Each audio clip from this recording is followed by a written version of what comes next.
नमस्कार मित्रों, सरल संस्कृत व्याकरण चैनल में मैं अरुण पांडे आप सबका हार्दिक स्वागत करता हूं। आज मैं आप सबके लिए लेके आया हूं शार्दूल विक्रीडित छंद। शार्दूल विक्रीडित छंद, इसका नामकरण कुछ इस तरह हुआ। शार्दूल मतलब होता है शेर, सिंह, और विक्रीडित मतलब उछल कूद, खेलना।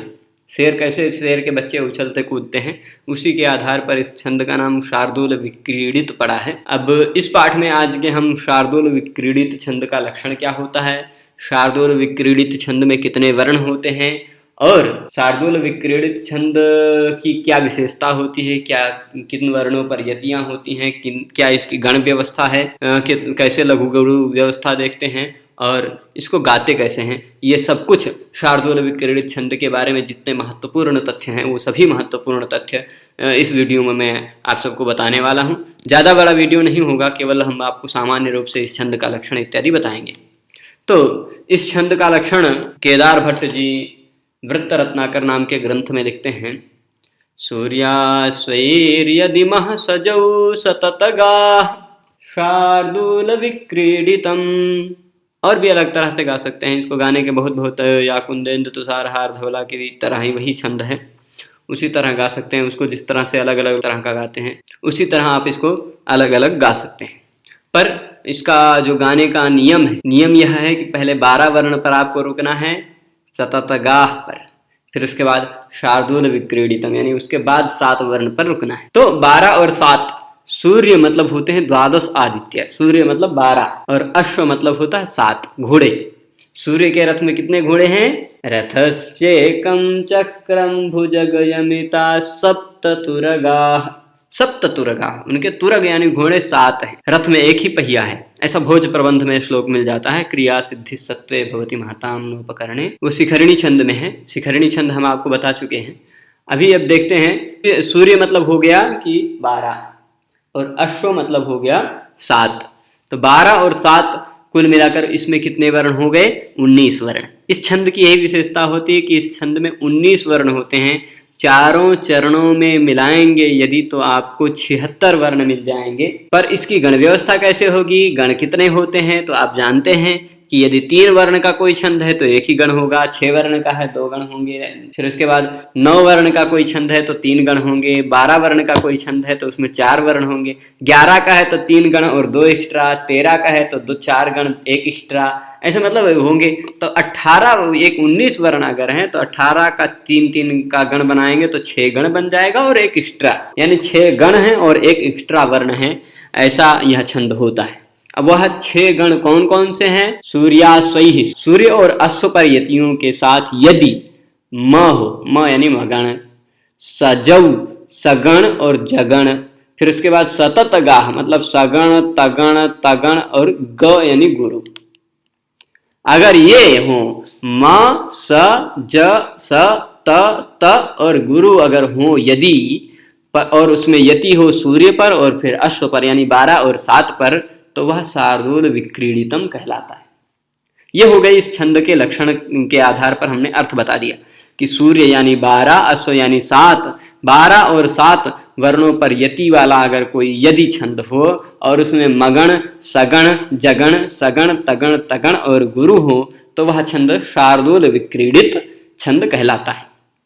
देख लीजिए, मैंने यही मह यानी मगण दिखा दिया, स यानी सगण, ज मतलब जगण, स फिर सगण, त और ग यानी गुरु। ऐसे यहाँ पर भी दिखा दिया है आपको मगण क्या होता है। तो आप गण व्यवस्था जानने के लिए विस्तार से गण कैसे बनते हैं, इसके लिए आपको छंद प्लेलिस्ट में पहले वीडियो देखनी पड़ेगी, छंदों के का सामान्य परिचय वाला। उसमें मैंने आपको विस्तार से बताया है कि किस तरह से गण व्यवस्था होती है। यमा तारा जघान सलगा एक सूत्र है, उस सूत्र को अगर आप याद रखेंगे तो गण आप आराम से बना पाएंगे। मगन कहाँ से शुरू होगा? म से शुरू कर देंगे तो वह मगन बन जाएगा। मा ता रा, ये मगन है यानी तीनों गुरु। मगन में क्या होता है? मस्त्री गुरु, तीनों गुरु वाला होता है। फिर सगण क्या होता है?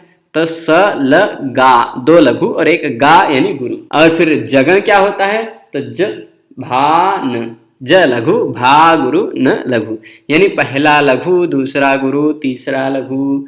और फिर उसके बाद सगण वैसे पहले की तरह स ल ग 2 लघु और 1 गुरु। फिर तगण क्या है, 2 गुरु 1 लघु, ता रा ज। फिर वहां भी यहाँ भी ता रा ज और ग मतलब गुरु होता ही। तो ऐसी व्यवस्था जहां पर हो वह छंद शार्दूल विक्रीडित कहलाता है। पर शर्त यह है कि इसको गाते समय सूर्य पर रुकना है और फिर अश्व पर रुकना है। गाकर हम आपको एक बार सुना देते हैं इस छंद को, जैसा मुझे गाना आता है वैसे अच्छा मैं नहीं गाता हूं पर आप सुनेंगे। शक्यो वारयितुं जलेन हुतभुक् क्षत्रेण सूर्यातपो नागेन्द्रो निशितांकुशेन समदो दंडेन गोगर्दभौ व्याधुर्भेषज संग्रहैश्च विविधैर्मन्त्रप्रयोगैर्विषम् सर्वस्यौषधमस्ति शास्त्रविहितं मूर्खस्य नास्त्यौषधम्। इसको और भी अलग अलग तरह से आप सब गा सकते हैं, जैसे या कुंदेंदु गाते हैं उसी तरह से। और भी कुछ लोग 2 लाइन नीचे से गाते हैं, फिर एक ऊंचे करके फिर एक नीचे पे जाते हैं। वो अलग अलग तरीका है गाने का, वो संगीत वाले करेंगे। आप जो अच्छे से संगीत गाना जानते हैं तो अर्थ भी मैं आप सबको बता देता हूँ। शक्यो वारयितुं जलेन हुतभुक्, जलेन हुतभुक् वारयितुं शक्यः। जल के द्वारा अग्नि का वारण शक्य है, संभव है। अगर आग लग गई है तो उसका वारण आप जल के द्वारा कर सकते हैं। अगर सूर्य का आतप लग रहा है, सूर्य बहुत गरम गरम लग रहा है तो छतरी लगा दीजिए, उसका भी वारण संभव है। फिर उसके बाद अगर हाथी है, समद हाथी मतलब मद के साथ वाला हाथी, मदोन्मत्त हाथी है, तो उसको निशित मतलब धारदार तीखे अंकुश से, जो उसके ऊपर जो बैठा रहता है मलवा एक चुभा देता है, उस अंकुश से हाथी को भी, मदमत्त हाथी को भी वारण किया जा सकता है, कंट्रोल किया जा सकता है। और दंडे से गाय, गाय नहीं समझिए बैल, सांड, जो वो भी पुल्लिंग को भी गौ शब्द ही है। और गधा, बैल गधा ये सब जो मारने वाले होते हैं या जो कुछ दुष्ट होते हैं, इन सबको भी दंडे से आप वारित कर सकते हैं। व्याधि हो गई रोग, उसको आप भेषज संग्रही मतलब उपचार के द्वारा, दवाइयों के द्वारा आप व्याधि को भी दूर कर सकते हैं। और विविधई ही मंत्र प्रयोग ही, विविध मंत्रों के प्रयोगों के द्वारा जहर को भी आप वारित कर सकते हैं। यानी हर एक प्रकार की आपत्तियों का, हर एक प्रकार की विपत्तियों का, हर एक प्रकार के दुष्टों का औषधि शास्त्रों में विधान किया गया, औषधि का विधान किया गया है। किंतु मूर्ख की औषधि शास्त्र में भी नहीं बताई गई। मूर्खस्य नास्ति औषधम, मूर्खस्य औषधम नास्ति, यह अर्थ है। मैंने आपको जो गण व्यवस्था है वो बता दी कि मगण, सगण, जगण, सगण, तगण, तगण और गुरु हो तो वह शार्दूल विक्रीडित कहलाता है। 12 वर्ण पर यति हो और 7 वर्ण पर यति हो वह शार्दूल विक्रीडित कहलाता है।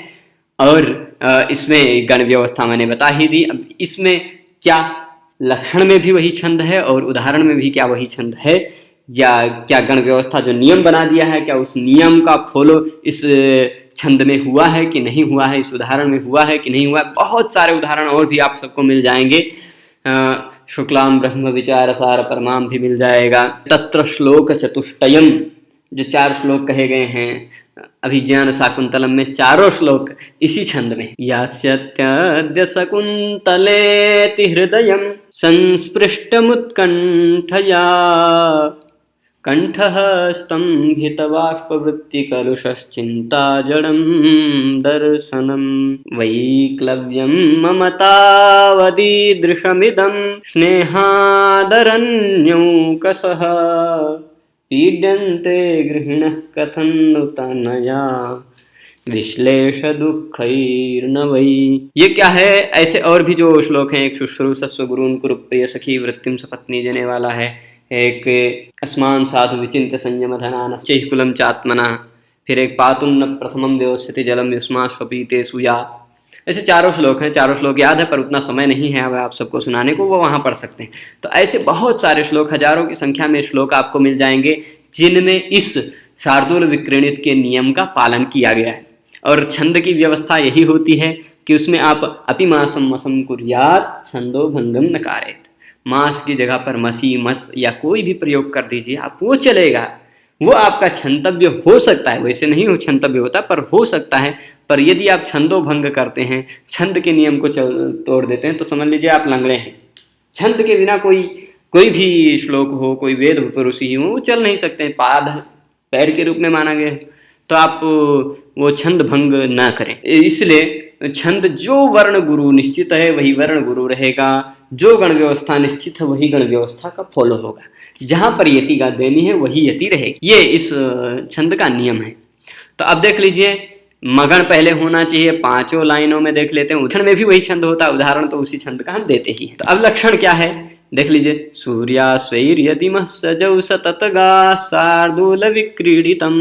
देखिए पहला 3 वर्ण गुरु होगा, मगन है सूर्या स्वई, यहां भी चारों जगह देख लीजिए। शक, श गुरु है क्योंकि क और या का संयोग है, यो तो गुरु है ही, वा भी गुरु है, ना गेन द्रो सभी गुरु हैं, व्या गुरु है, धीर गुरु है क्योंकि ध के बाद रा और भा का संयोग है, भे गुरु है। फिर उसके बाद सर गुरु है क्योंकि र और वा का संयोग है, वह भी गुरु है क्योंकि उसके तुरंत बाद सा और या का संयोग है, यौ तो गुरु है ही। तो तीनों गुरु मिल गए। मगन यानी सभी लाइनों में आपको मगन स्पष्ट दिख रहा है। सगण भी देख लीजिए, य दि महा, 2 लघु 1 गुरु। यहां भी र यी तुम, र लघु यी लघु तुम गुरु, नी लघु शी लघु ता गुरु, श लघु ज लघु स गुरु। स गुरु क्यों है? क्योंकि उसके तुरंत बाद ग, ग और र 3 वर्णों का संयोग है। श लघु, ध लघु और म गुरु। अब जगण देखेंगे, जगण क्या होता है? पहला लघु, अंतिम लघु और बीच वाला गुरु होता है। देख लीजिए, स जौ स लघु, जौ गुरु स लघु, ज ले न, कु शे न, ग्रहैश्च, फिर स्ति शास्त्र। सभी जगह आप देख लीजिए पहला और तीसरा लघु मिल जाएगा और बीच वाला गुरु मिलेगा। फिर इसके बाद अब आप देख लीजिए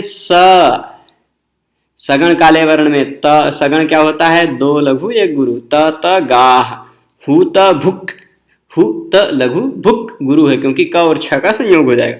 स म 2, वि धैर और वि ही तम। सब जगह आप देख लीजिए 2 लघु 1 गुरु मिल जाएगा। फिर 2 तगण आपको देखना है, 2 बार तगण आपको मिल जाएगा। इसमें पहला तगण देखेंगे, क्ष त्रेण, क्ष 2 गुरु, छ गुरु, त्रे गुरु और न लघु। छ गुरु क्यों है? क्योंकि उसके तुरंत बाद ता और रा का संयोग है। फिर इसी के तुरंत बाद अब देख लीजिए, दन डे 2 गुरु हो गए और न लघु। दंग गुरु क्यों है? क्योंकि उसके तुरंत बाद ण और डा का संयोग है। मन गुरु, त्र गुरु पर प्र कर रहा है वह लघु। मन और त्र गुरु क्यों है? क्योंकि मन के बाद म के बाद न, त, र 3 वर्णों का संयोग है और र के बाद प और र का संयोग है। फिर इसके बाद मूर्खस्य, मूर गुरु, ख गुरु और य लघु। फिर यहाँ भी देख लीजिए, शार्दूल 2 गुरु 1 लघु। फिर काले वाले तगण को देख लेते हैं। यहाँ पर वि क्री डी, वी गुरु, क्री गुरु पर डी लघु, सु गुरु, या गुरु पर त लघु, गो गुरु, गर गुरु और द लघु, यो गुरु, गैर गुरु और फिर वी लघु, और फिर ना गुरु, स्त्यौ गुरु और श लघु। इस तरह से आप इसको समझ सकते हैं। अंतिम वर्ण 4 लाइनों में गुरु होना चाहिए। तो पो गुरु है, भौ गुरु है, शंग गुरु है, धम गुरु। धम गुरु क्यों है? क्योंकि वह पादांतो गुरु ज्ञो मान सकते हैं, या फिर अंत में अनुस्वार वाला है, ये माँ है, माँ को अनुसार माना जाता है। तो अब इस तरह से हमने शार्दूल विक्रीडित छंद के लक्षण को समझा। शार्दूल विक्रीडित छंद की क्या व्यवस्था होती है, क्या संविधान होता है, कैसी गण व्यवस्था होती है, ये सब जान गए। इसमें जो तरह के प्रश्न हो सकते हैं वो प्रश्न मैं आपको नहीं बताऊंगा, पर आप इसके प्रश्न आएंगे तो आप आराम से समाधान कर पाएंगे। 19 वर्ण होते हैं, कुल मिलाकर 76 वर्ण होते हैं, प्रत्येक पाद में 19, और गण व्यवस्था म स ज स त त और ग। यति क्या होती है? 12 वर्णों पर और 7 वर्णों पर। तो आज के इस पाठ में इतना ही रखते हैं। कोई कठिनाई हो तो आप हमको प्रश्न पूछ सकते हैं, और यदि आप सबको कोई विशेष दिक्कत होती है तो आप हमारे फेसबुक पेज से भी जुड़ सकते हैं, वहां से सीधे संपर्क हो सकता है। वहां से आप हमें कोई भी कमेंट के माध्यम से भी प्रश्न कर सकते हैं, और टेलीग्राम चैनल पर जुड़कर आप वहां पर हमारे द्वारा बनाए गए कुछ PDF और भी पाठ्य सामग्रियों को प्राप्त कर सकते हैं। पूरा पाठ देखने के लिए धन्यवाद।